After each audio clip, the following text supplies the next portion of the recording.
Jadi permanami wise ditamani kelawan damane kadewatan ento komo sadhi kang ono sajroning sedang selingkuh.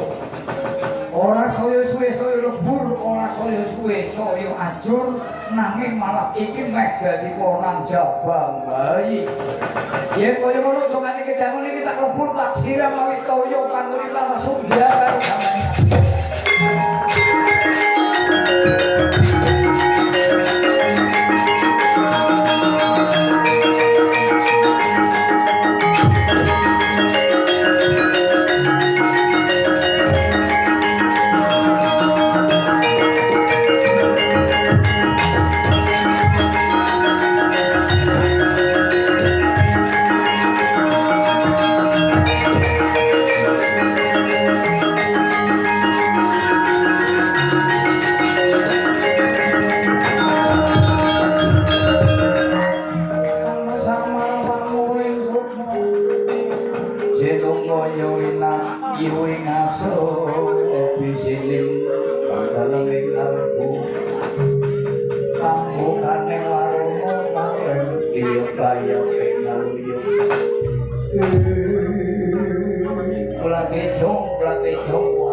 Iki yen ora luput bonak jambang bayi. Wis temeko waluyo jati-jati temang waluyo. Jambang bayi. Lho iki sapa napa kaki-kaki cintet cumule dengan aja sari. Iki dewa saka kayangan cumule saloko. Kowe dewa sapa? Aku Bathara Nurodo saka Kahyangan. Sujuk karo daludan. Kowe dewa Nurodo. Saya aku tak takon kalau kaki Dewa Nurodo. Arep takon apa? Mestine yen ono aku ra kudune ono bapakku, ono ibuku. Bapakku sapa, ibuku sapa?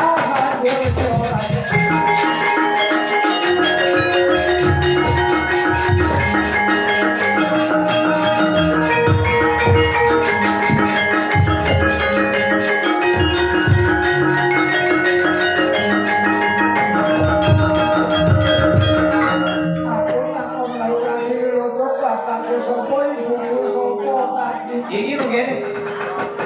Sawise kowe pakan takon marang Sudarmamu, yen kowe pengen ngerti Sudarmamu ya bapakmu iki Bathara Guru ya Sindilakanta. Kan Gatiratu ning Kahyangan Jugrik Saloko. Iku bapakku karo ibuku sapa? Ibumu ya Dewi Tanawati.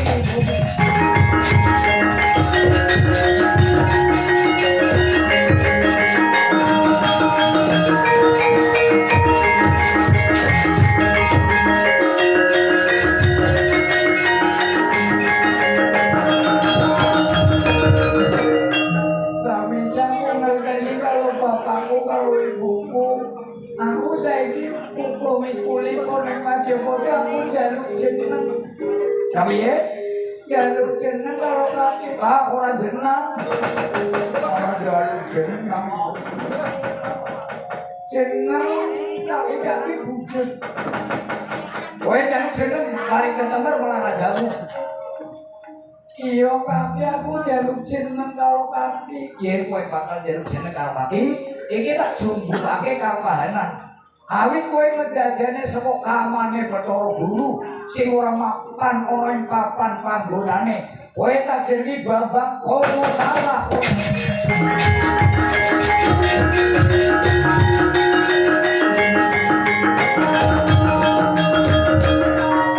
Aku dijenengi Bambang Kono masalah, yo Bambang kok masalah. Yo Bambang komani, yo Bambang kombak unggul. Arek kowe manggone ono sajroning sendang sing lugogo. Sawise dadi Bambang kombak unggul yo Ki Joko Teran, yo blek tekep meneng, yo Bambang Nuroso. Akeh jeneng aku kaki yo. Mula kang saka iku kowe wis tak paringi jeneng, wis tak paringi ngerti iku dharmamu sapa lan ibumu iku sapa. Banjur aku kepengin ketemu karo bapakku ya Sudarmanku. Nilakono ya Bathara Guru. Kowe ning kene wae.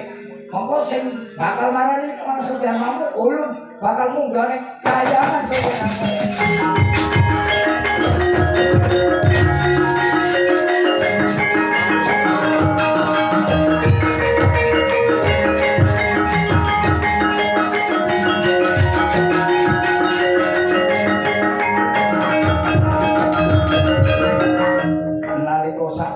Bambang komo salah, yo Bambang komali, Bambang kombak unggul. Yo Ki Joko Teran, yo bleketep meneng, yo Bambang Nuroso. Dipun tilar piyambak wonten ing Gandrung Rosekawan. Milo-milo dampun dados keelokanipun jagat. Nalika sakmono Bambang komo salah pinuju angum. Angumipun Bambang komo salah boten dipun tutupipun. Lebetan Bajo Barat kang 40 nalika sawono. Mila-mila kangge pengeni-ngeni dhumateng ibu-ibu ingkang nembe kemawon lahiran bayi ingkang tesih alit menawi bayinipun angkuh kedah dipun tutupi malih jempolipun ibu menapa jempolipun bapak. Ampun ngantos kados Bambang komo salah, amuk Bambang komo salah kalebon Bajo Barat 40 kabeh.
Kowe iki sapa?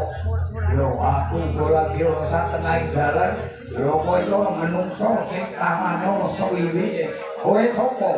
Yen kowe durung teko karo aku jeneng Begawan Manungsa. Iya Begawan Manuk Mayasa.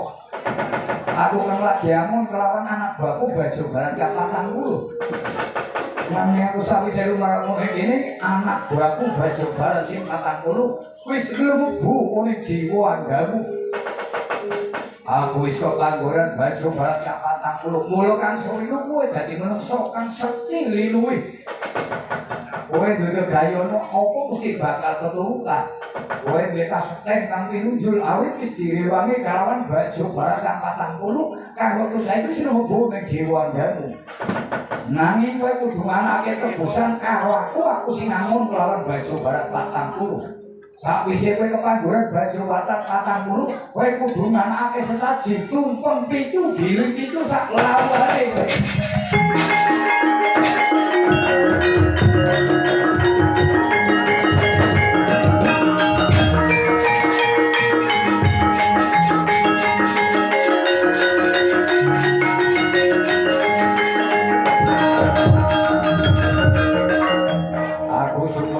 Sesaji tumpeng pitu giling pitu sak lawane. Yo iku kanggo sesajiku aku sing dadi pamonge Bajo Barat 40. aku njaluk nurut karo kaki nurut.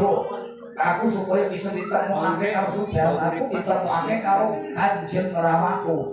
Nanging nyatane aku isi dilomba, kowe dilomba karo nurut. Mula kang saka iku yen kowe kepengin ketemu karo Sudarmamu, kowe tak jamu anteno pikirmu nalika sakmono.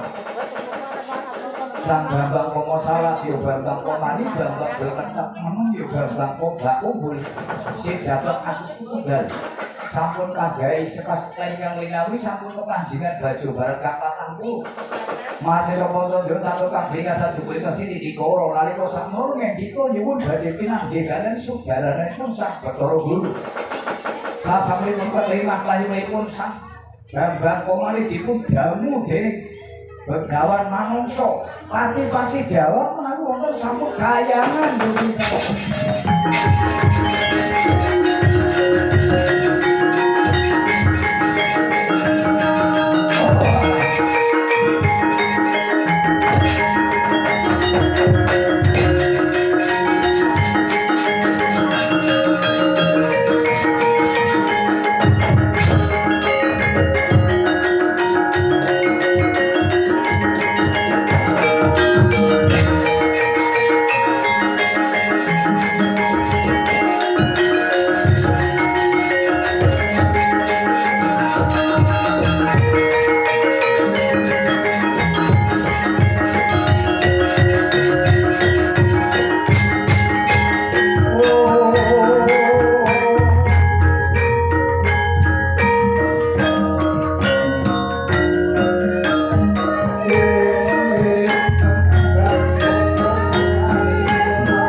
ya wenang kang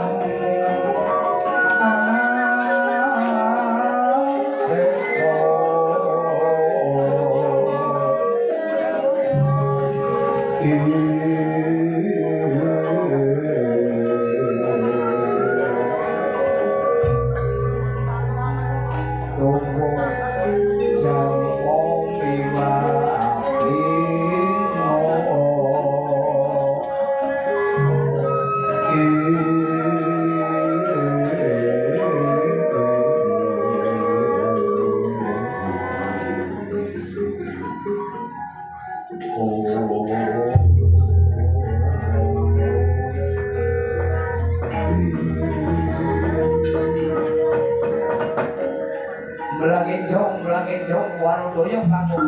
Ari Guru jauh pangandika kakang Tanika Putra sasampunipun paduka menika kondur angahe pedamelan wonten ing sapinggiring sedang Swinuburga ingkang supados anglebur tirta kama sandi kados pundi kabar lan musananipun menika tantos kawulingan Ari Guru ingkang sawau kula dipun tutuk kaliyan Ari Guru supados mlebur wujuding tirta kama sandi ingkang wonten ing sedang Swinuburga nyakaripun tirta kama sandi boten saged lebur boten saged ajur malah menika sampun dadi monajaban bayi dene lare menika sampun kula paringi tetangga Bambang Kama Salah Bambang Komali Bambang Kombak Kumbul Ki Joko Terang Bambang Blekethek meneng ingkang bener samenika menika putra paduka pun Bambang Kama Salah ingkang pun rasa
wis ora dadi apa sliramu wis dadi kaya ngono kowe ndak aku iku putraku kowe Bambang Kama Salah lho niki Rama sasampunipun kula saged pinanggih kali Rama waduh padharan kula melih sanget Rama kula melih kepengin mangan kepengin ngombe Rama padahalamu krasa ngeli kepengin daharan munjuk kowe Bambang Kama Salah lho niki Rama kula wau enjang derek napa-napa Rama kula ngeli Rama kula nyuwun paham kali Rama kowe aja kuwatir babar kowe iku mengko takon imbar loro panas kowe mrene iki ana pegawean kanggo kowe imbar loro panas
gaking cakraniro binadu sekal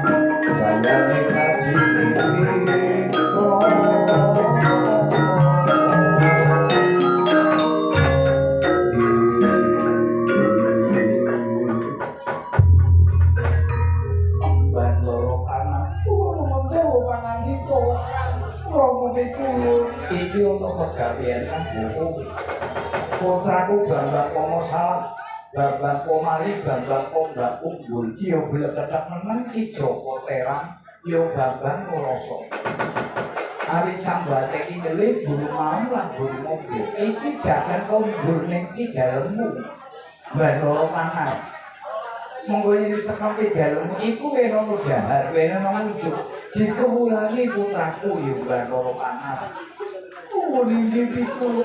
ulun ki ngerti sapa-sapa sing pasrah bayi yen diingu dening Bandara Panas ki mesti mati yen diingu dening kowe mulai kang suwe iki putraku digateko sing nganti mati Bambang Komali kena dalan muncul jaken kondur ning dalemmu Bandara Panas menawi bekal sampun terang promongso pitulung ayo nggih kondur ing daleme puniku tak kene nikah iya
aku gawe masakan sing enak buat waktu Bu.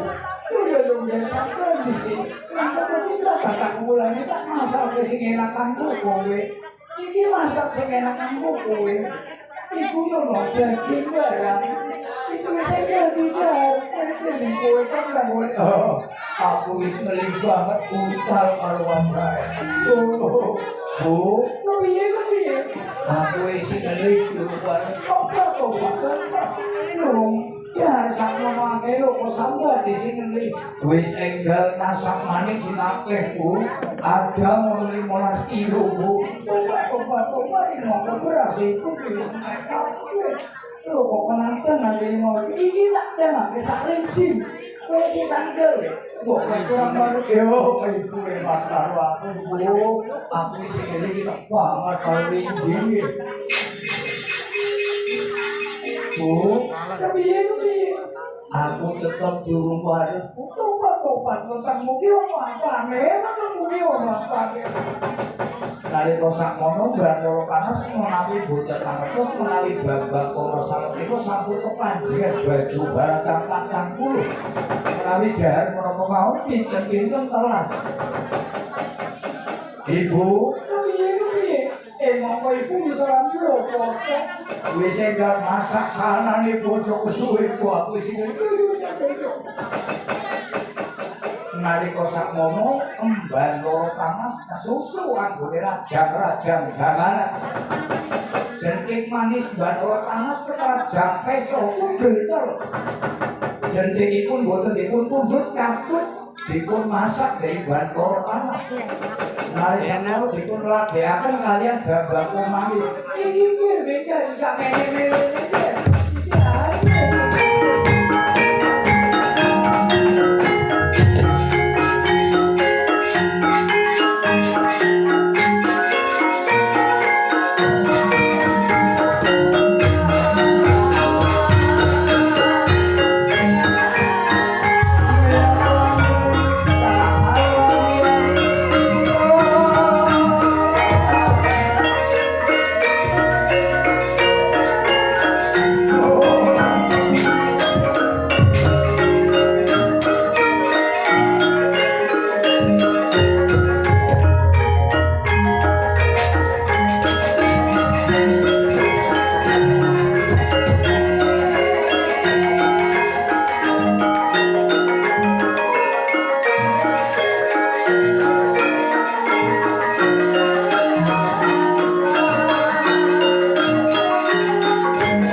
Iya Bu, sawise aku wis dagar kelawan masakan ibu sing dhewe kaya sunggah brol metu keringet bae Bu.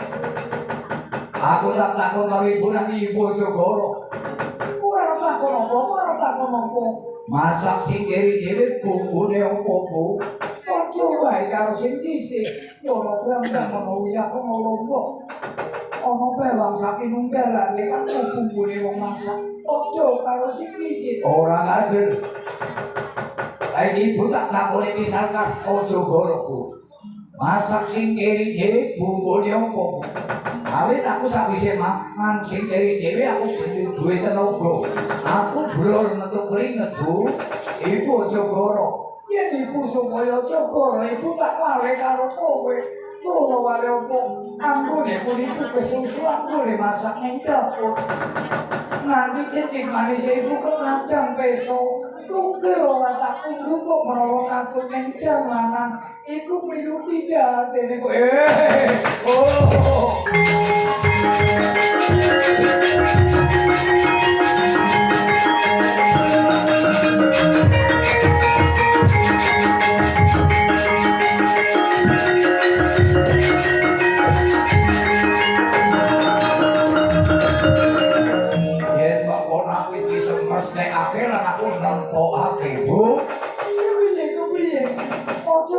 Kilo karo wong ora wae ibu saiki wis waleh yen jetike ibu jetik manis ketrajang besok tugel katut ning janganan dipangan dening aku wis mengake yen iwak wong kuwi enak kula kangso iku jetike ibu sing kari papan preteli jangan ojo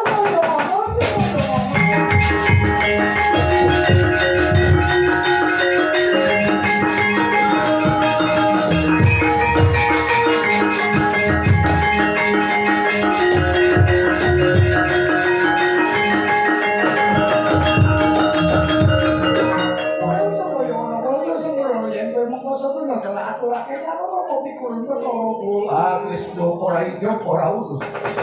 Aku duweni sumpah sekseni bumi langit sak isine Bu. Aku arep ora mangan kowe dami selawase aku gelem mangan yen iwak wong tak.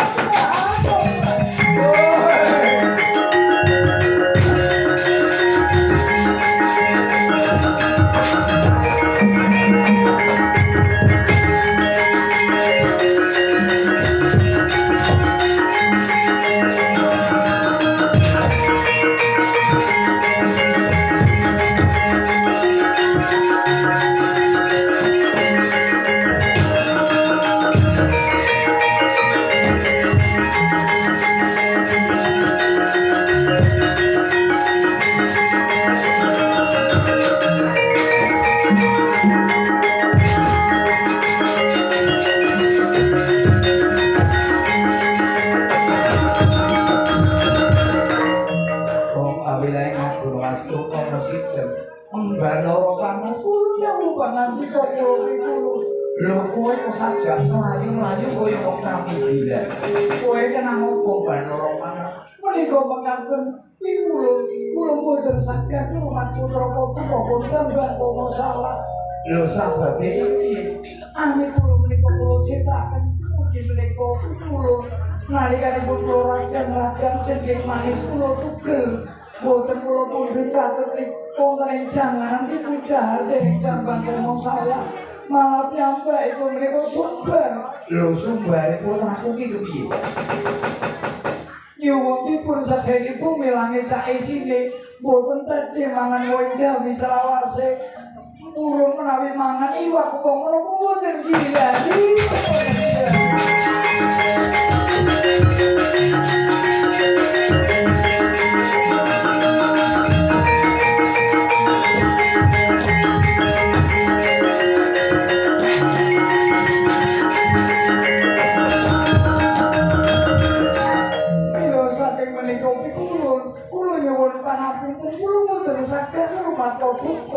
Putra-putra bangga ngomong salah. Tinimbang kula mangke ditutur jalan kula badhe dipun mangsa dening babak ngomong salah. Mila saking menika kangge lintujeng kula manis ingkang sampun tugel pikulun. Kula nyuwunipun wontenaken sesaji ayam tulak putih kanthi kula.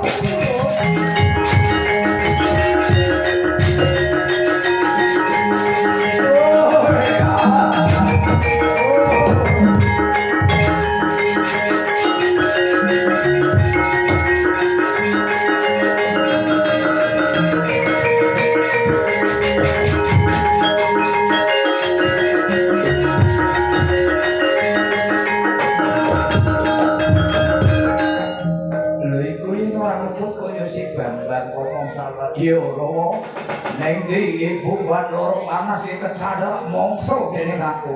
Kowe dadi putrane ulun aja kaya ngono. Ora Rama sikadung sumpah kirti sekse bumi langit sak isine. Agar ora mangan kowe gawe selawase aku dilemangan yen iwak apa. Mula aku jaruk pangan menungso karo Rama. Bab kowe jaruk pangan menungso karo Rama iku bab perkara kang gampang. Nanging yen kowe bisa merampungi karo pegawane Rama sing kari siji. Ana pegawean apa Rama? Ramamu duwe mungsuh. Mungsuhe Rama satu kebuyutan, satu numbahi caklatan. Mula kowe yen bisa tak utus dening Rama supaya merjaya pati mungsuhe Rama. Banjur mungsuhe Rama sapa Rama? Iku mengkayangan selo mangupeng kang jeneng Bathara Kala ya Sang Hyang Kala. Yen kowe bisa mateni kelawan Bathara Kala utawa Sang Hyang Kala, kowe mengko bakal tak wenehi pangan manungsa. Kowe sagu apa ora? Sagu Rama. Nanging sing ati-ati. Amit Sang Hyang Kala Bathara Kala ana ing kayangan selo mangupeng duwe jimat ampuh kang jeneng Raden Panura. Yen nganti kowe ketrajan Raden Panura kok menawa bisa dadi marganing sira Mangkulayu. Mula kowe sing ati-ati, yen kowe ngono Rama ora bakal kesuwe. Aku bakal lumarep ning kayangan Selo Mangumpeng. Ya pateni, aja kok pateni Bathara Kala. Yen bisa Bathara Kala wis pateni tugelen janggane Bathara Kala. Blojodi sambrangane. Yen wis kowe bisa mateni blojodi sanggane Bathara Kala, aja mingkok blojodi. Bedelen atine Bathara Kala. Yen kaya ngono Rama ora bakal kedapur. Jaluk pamit tu. Aku ning kayangan Selo Mangumpeng.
Genting ingkang winumus ingkang wonten punika menika ingkang wonten ing Kahywangan Sela Manungkem.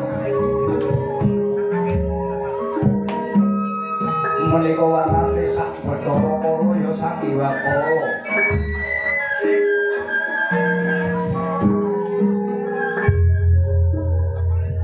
Nalika sampun ngripun ngawontenaken paswanan dipun adhep kaliyan ingkang rayi Bathara Yama. Kalebet rayi dalem ingkang kinasih sak Bathara Kala ya sak Hyang Kala.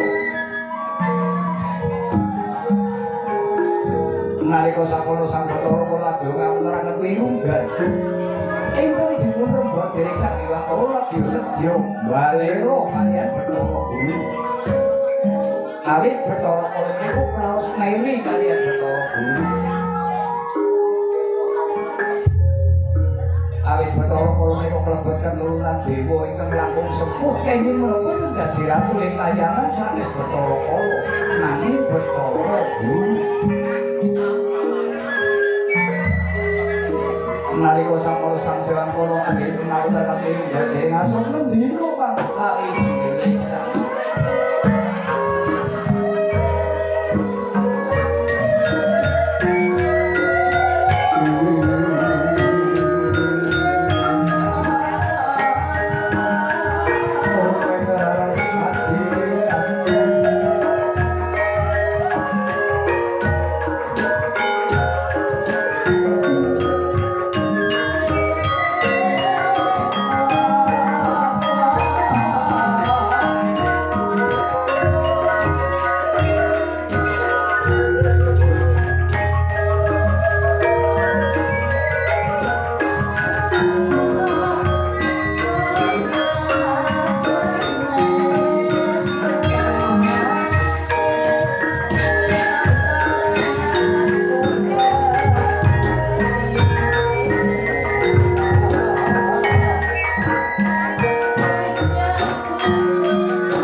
Bathara Yama kula pun dawuh sabda pangandikan kamas kula padha raja Kiswana nggone ngadhep ning ngarsane kula Raja ing saking sambita lan sadèrèngipun ngaturaken kembali kono krami kakulo kang asaka duka kamas pikuluk Bathara Kala wis kono tampa gawe suka bendherane manah kala liwat puja pangestuku tanpa nono Bathara Yama iku rawalan nggih kawula mugi kula mugi asta kali mugi ndadosaken lan dadi kayuwanan kula kamas pikuluk Bathara Kala muga-muga sakwise sak jagung kawan ingsun jeneng itu mesti kaget nggak timbali orang tahu janur gunung nuwun dika mas pikuluk menapa kudu kok itu timbali kerayu kula badhe wonten kami kadosan kaki badhe wonten jauh menapa kudu dipanjenengan kaliyan kerayu kula mas pikuluk iki mengene awit suwe-suwe yen ingsun manggon oleh kayangan Sero Manguta. Dadi keturunane Dewa Sina iku wong metu dhewe saiki dijangkah dening Bathara Guru. Mula ing wektu dina saiki kamasmu Bathara Kala ya Sanghyang Kala ora bakal gelem sowan depu-depu ning ngarepe Bathara Guru. Kamasmu iki bakal balero ana sak pengarpane Bathara Guru. Sapa sing bakal malang-malang karo Sanghyang Kala ya Bathara Kala iku dadi mungsuhe Bathara Kala.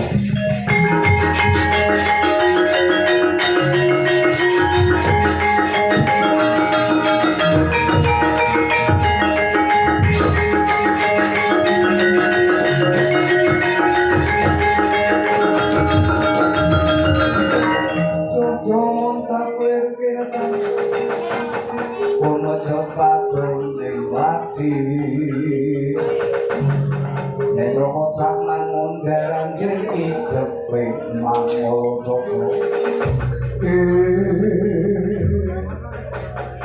iki sok kaya ana penjagaan tergantung nuwunan kakilangan Sero Manguta mula kang soko iku adikku Bathara Yama kowe sumrisi kene iki bakal ana tamu kamu mbak ora ing kandhangan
yen dak permanake kowe dudu pawongan kajiwangan Sero Manguta kene kowe sapa kisah kowe isi aku tak takut karo kowe apa bener kene kan jeneng kayangan Sero Manguta bener diangan lan kowe kan Jejero Prabu Sanghyang Kala ya Bathara Kala iya ingsun iki Bathara Kala ya Sanghyang Kala lah banjur sing nggone jejermu ki sapa iki adikku Bathara Yama adikku Bathara Yama yen wis padha tetepangan dipenuk-penake karo aku putrane Bathara Guru ya Sinilangoto aku kang jeneng Bambang Komasala Bambang Komasala ya Bambang Komali ya Bambang Kobakunggul ya Bambang Berkedak Menem Ki Joko Terap ya Bambang Nuloso jenengmu ki akeh tem ya Ben nang kene yo coba aku putrane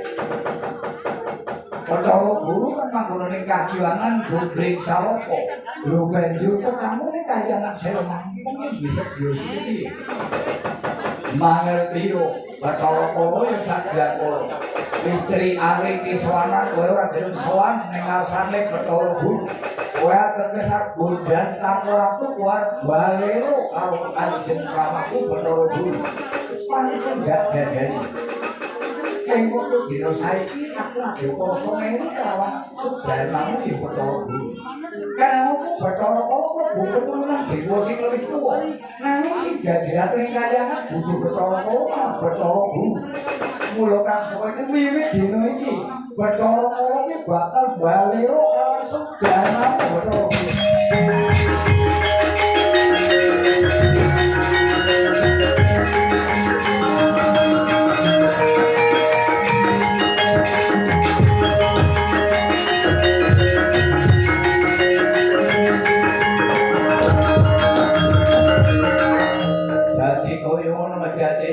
Bakal niat sedya blelo karo Sudarmaku Permesti Guru ya Bathara Guru. Ing mongko aku putrane Bapak Komasala wis dibawahi Purba Kuwin Wasesa.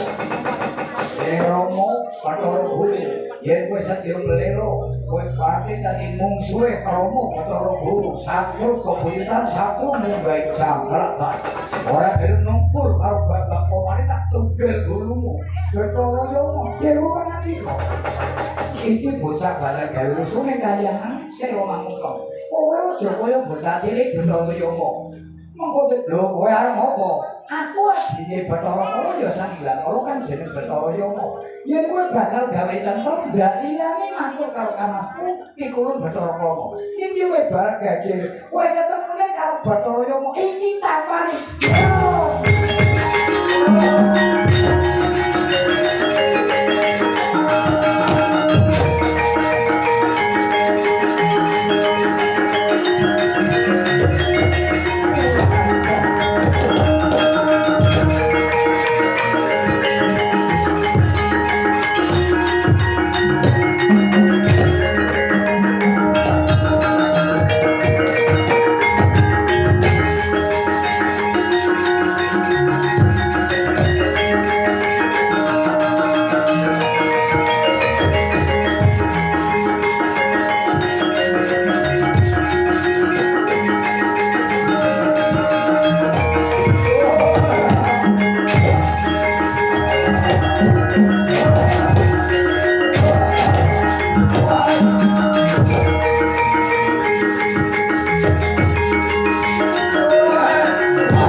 Yen kowe ngono iki dudu tandhimu. Tandhinge iki Bathara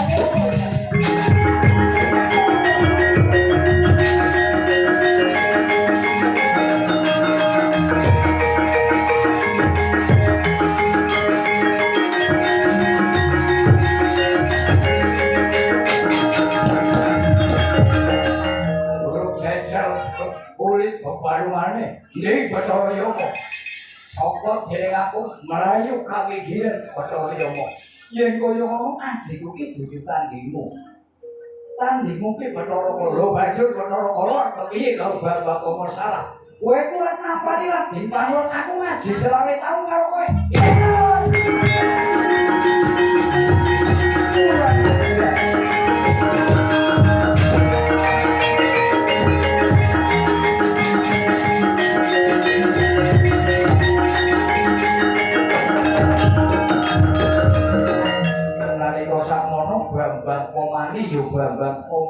melumbarah depani Bantoro. Kantoko Madyasina, kantoko Railing Madya tengah sira mati, Railing setengah mati semamput babak kono salah.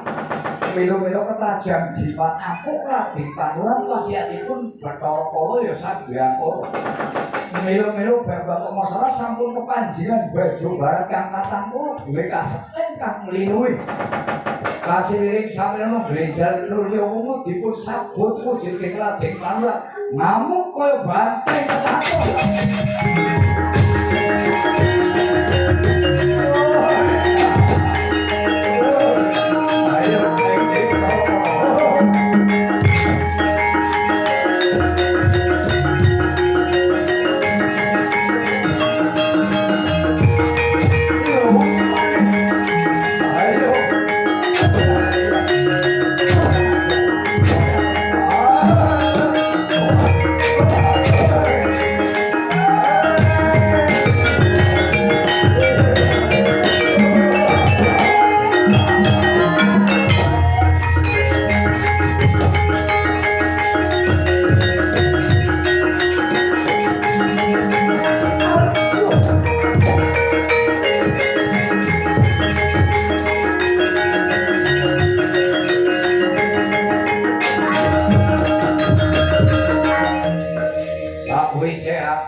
Sanghyang Kala sira Margalayu nalika sakmono Bambang Rama salah sampun nyigit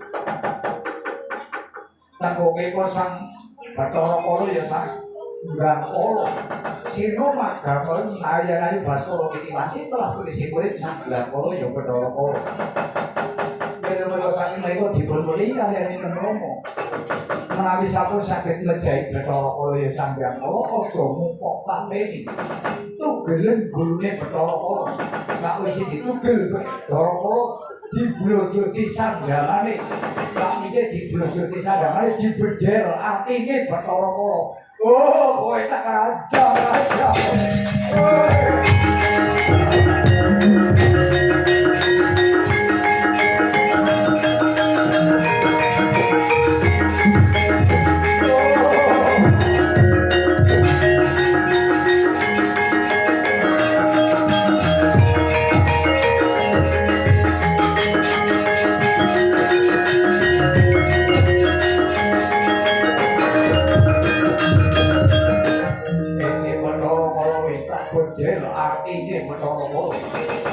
sirahe Bathara Kala lan klambi sandangane Bathara Kala. Mula kang saka iku Rama, aku sing bali aku sing entuk gawe, aku yang kami iki Rama bojone. Ini atine gawe Bathara Kala.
Yen ndak permanane kaya putraku Bambang Rama salah. Ya Rama, aku ing kono aku dituta supaya menyang ing kahyangan Sira Manungsa. Aku bisa pinanggih karo Bathara Kala lan bisa ketemu karo Sanghyang Kala. yen wis ketemu bener yen Bathara Kala bakal balelo karo Rama. Tapi sing balelo gak marini dene aku ora gelem nuku karo aku mongko aku sing gawene tumpu karo Asesa. Dadi peperangan Bathara Kala karo Bathara Yoma. Sakwise bisa menang Bathara Kala gak sopot sing Margalayu iki atine Bathara Kala. Sandangane Bathara Kala lan mustakane Bathara Kala bagus putraku.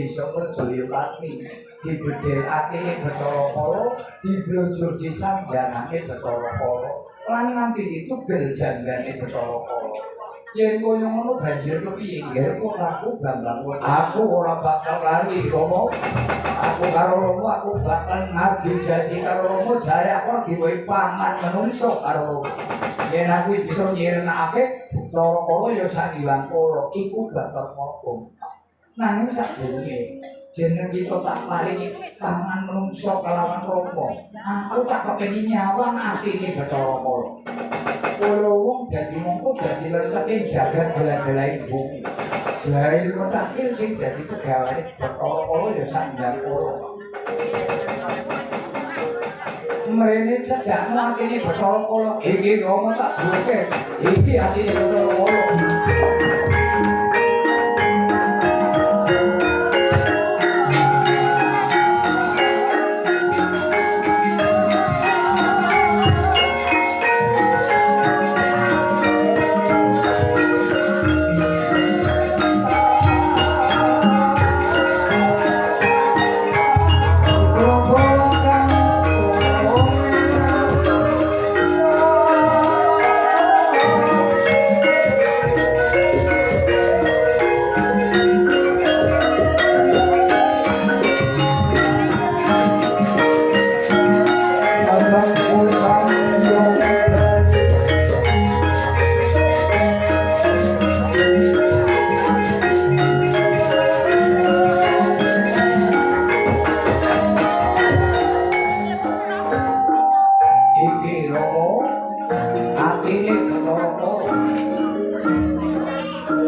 nalika sakmono saderengipun atinipun Bathara Kala dipun sawang dening Sang Pramesti Dewa Bathara Guru kawati menawi atinipun Bathara Kala menika badhe dipun dahar kaliyan Bathara Guru tinimbang kedisitan alung atine Bathara Kala dipangan dening Bambang Komali nalika sakmono araganipun Bambang Kono salah bener sak lugu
sakwise aku wani dahar ati Bathara Kala sadang uluk bedet awakku sakmene gedhe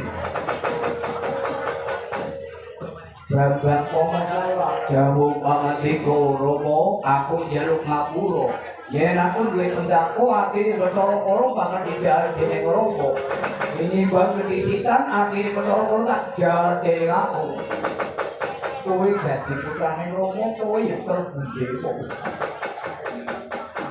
Bambang Komo salah iku turunane dewa, ya ulun Bathara Guru. Ya kowe wong kadaran ning Rama iki kepengin nyawang wujude atine Bathara Kala. Kowe njuru malungku wani ndahar. Kowe wani mangan atine Bathara Kala.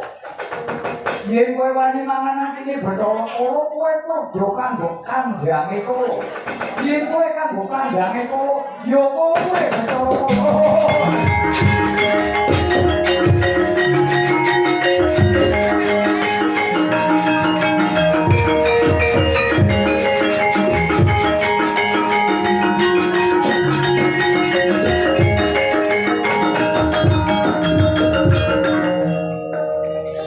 Aku wani darat ini Bathara Kala aku kanggo kandhange Kala.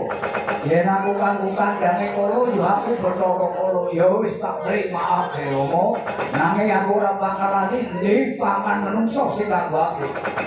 Iki sisan gawe Bathara Kala. Sandhangane Bathara Kala iku nggone. Sakwise wis nganggo klambine Bathara Kala mengko bakal tak weli pangan menungso. Yen ngono ora kesuwen, aku tak nganggo nang urip Bathara Kala.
Putraku Bathara Kala ya Sandiwara Kala ya Bambang Komo salah. Sakwise wis nganggo sandhangane Bathara Kala, kowe dadi kandhange kowe, ya kowe Sandiwara Kala. Kowe bakal tak wenehi pangan menungso nanging ora sedikah menungso sing bisa kok pangan. Awit wis dadi gregere Bathara Kala iki diparingi. Kowe bisane jeger dadi anane Bathara Kala kuwi ana tulisan papat kang manggon ana ing jiwa ragamu Bathara Kala. Ana tulisan kang manggon ana ing jiwa ragaku Rama iya. Siji, rajah kang manggon ana ing bathukmu iku jeneng mantra purwaning duwadi. Kang nomor loro kang manggon ana ing telakmu yaiku sastra tinekak. Kang nomor telu iku kang manggon ana ing dadamu yaiku kang jeneng rajah Kalacakra ya sastra pedhati. Kang nomor papat iku kang manggon ana ing gegermu yaiku tulisan Jawa ning diwalik. Ana caraka tulisan Jawa ning diwalik. Mulu kowe sing ati-ati yen arep mangan menungso. Sapa sing bisa ngartekake tulisan papat kang manggon ana ing anggamu kowe aja wani-wani mangan. Lho sebabe sing bisa ngartekake tulisan papat kang ing ragaku ora kena kok pangan. Siji, yen dudu ramamu iku sedulurmu sing luwih tuwa.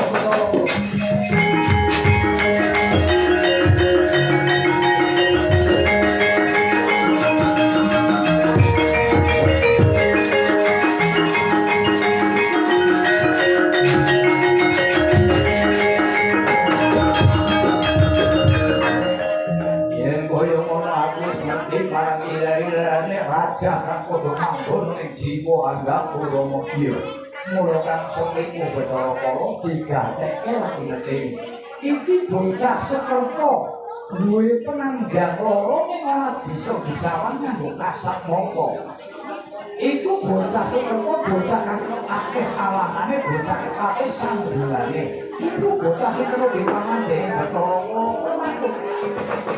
Iya Rama, kepiye bocah Sukerto sing karo tak pakat dening aku. Iki ngene. Menurut adat Jawa, wedya sing kanggo pathokane wong Jawa iku ana telu. Ana telu Rama ya. Siji diarani wedya centini. Wedya centini iku sing diruwat jumlahe 146. Itu dibagi ana telu, ana Sukerto Gedhe, ana Sukerto Tengah, lan ana Sukerto Cilik. Banjur kang nomor loro den arani wedya Yasa Dipuran. Iku sing diruwat jumlah 136. Iku diperang dadi telu, ana Sukerto Gedhe, ana Sukerto Tengah, lan ana Sukerto Cilik. Banjur kang nomor telu Bathara Kala. Iya Rama, sing nomor telu apa? Iku wedya Amurwakala. Sing dianut para dalang luwat nganti saprene iki kanggo wedya Amurwakala. Yaiku sing diruwat jumlahe 20. Sing diruwat bocah 20 sing bisa dadi pangan ukrama. Iya. Kang nomor 1 den arani yen ana wong jodohan duwe anak siji jeneng lanang iku Ogaladin. Yen ana wong jodohan duwe anak siji wadon iku jenenge Ontang Manting. Kang nomor 2 den arani Tunggak Aren utawa Papal Tunggak. Iku yen ana wong jodohan duwe anak akeh sing urip mung kare siji. Kang nomor 3 den arani Kedana Kedini, yaiku bocah loro lanang kelawan wadon.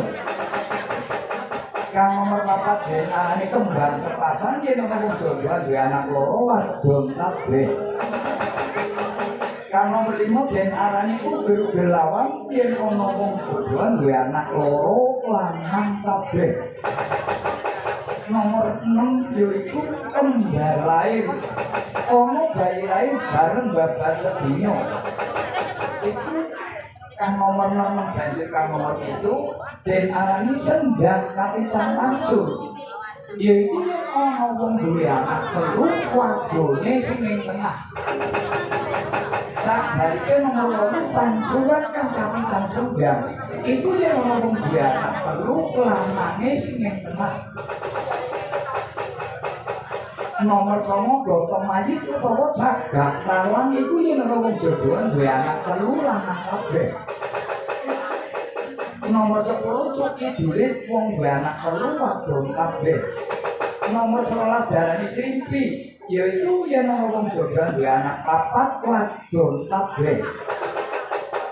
Nomor 12 darani Sarombo, sabanike wong jodohan duwe anak 4 lanang kabeh.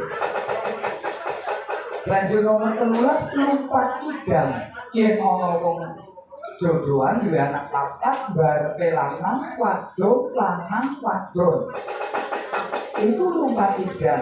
Banjur kang nomor 14 iku Pandhawa, yen ana wong jodohan duwe anak 5 lanang kabeh.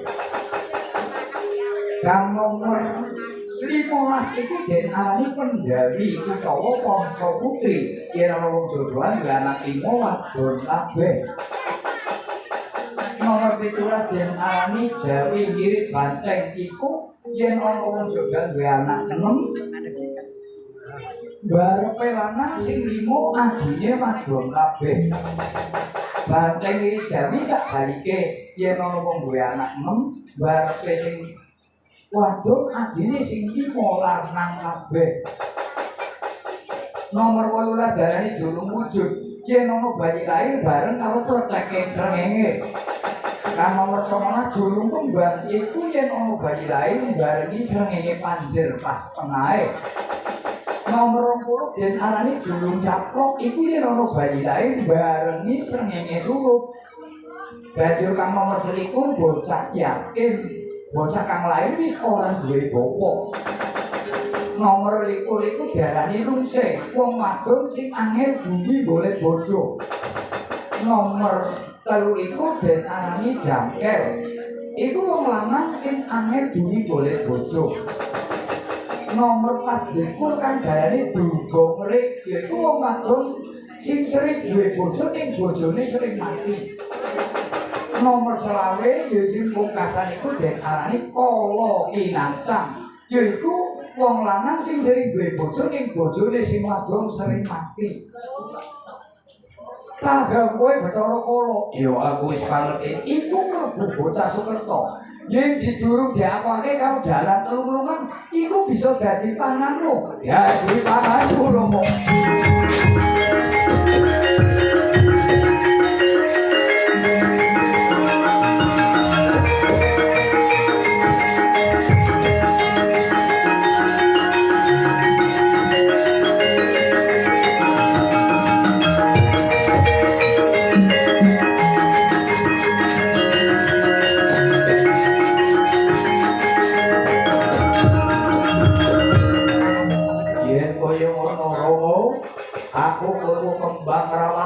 Bakul Sinabliworo.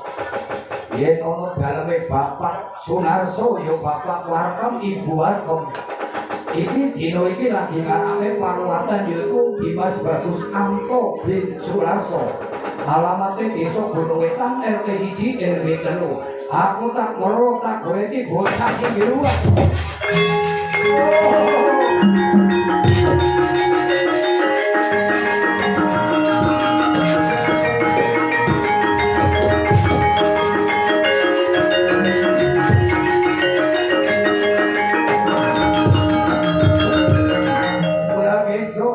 Jong warung doyong kampung Aupung yen soro Supati Geloyong kok ora nemu belum malah nemu bencong. Adiku kados pundi kakangane kula. Lah iki panjenengan awe pangan menungso kali Bathara Kala lha kok akeh banget. Wah niki ajeng nyalai kodrat sampean iki. Lha putra panjenengan kok dipoe palenggan supaya mangan iku kan jumlah selawi iku mau kok bocah Sukerta. Sarene iki ono salah dadi pangane Bathara Kala. Ono penaja gelora seragam dadi pangane Bathara Kala. Ono penaja gelora blakonan pangane Bathara Kala. Sampeyan iku iku niku. Nanging ampun ngantos nganggo kala nanging nganggo akal. Ajeng dipun akali kados pundi niku. Kula mangke dadi dalang kelulungan padha dadi pengendang sekeluarga. Sampai ada di dalam perhubungan, urut dadi sakine pengendang sekeluarga. Mengatakan milo saking menikut monggo kukula tulisari wujud. Enggal lumarep wonten dalemipun Bapak Sunarso kali Bapak Warkom. Ampun ngamos kekira, monggo sampean nyari wujud.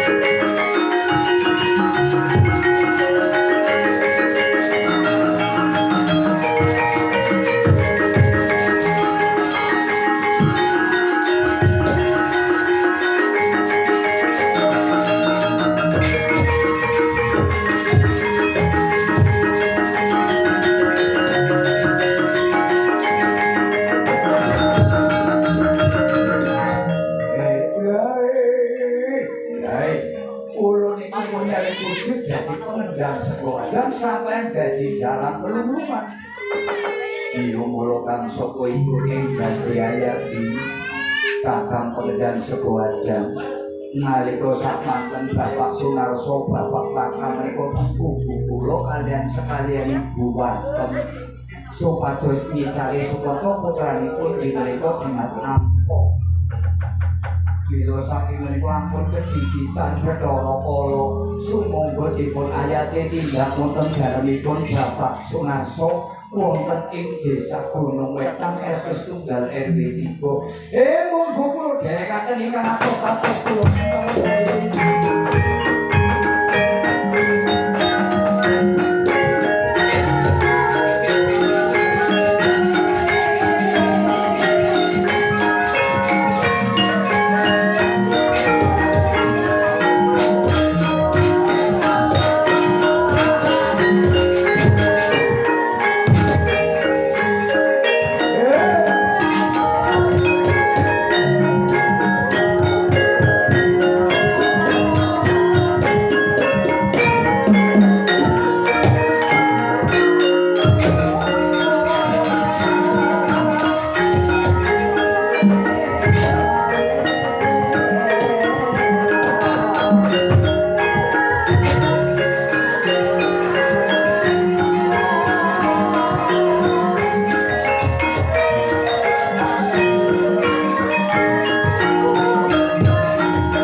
jati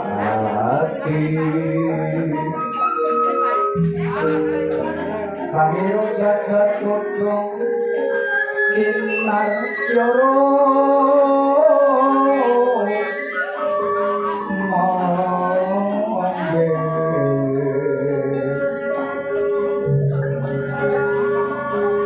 Papa topo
Desa Pasugagaran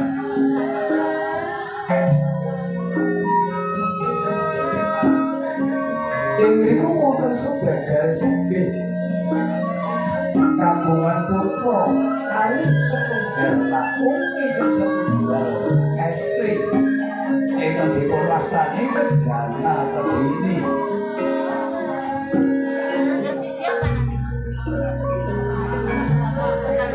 nalika samureka putra ingkang nami Wulandharma kaliyan Wulandari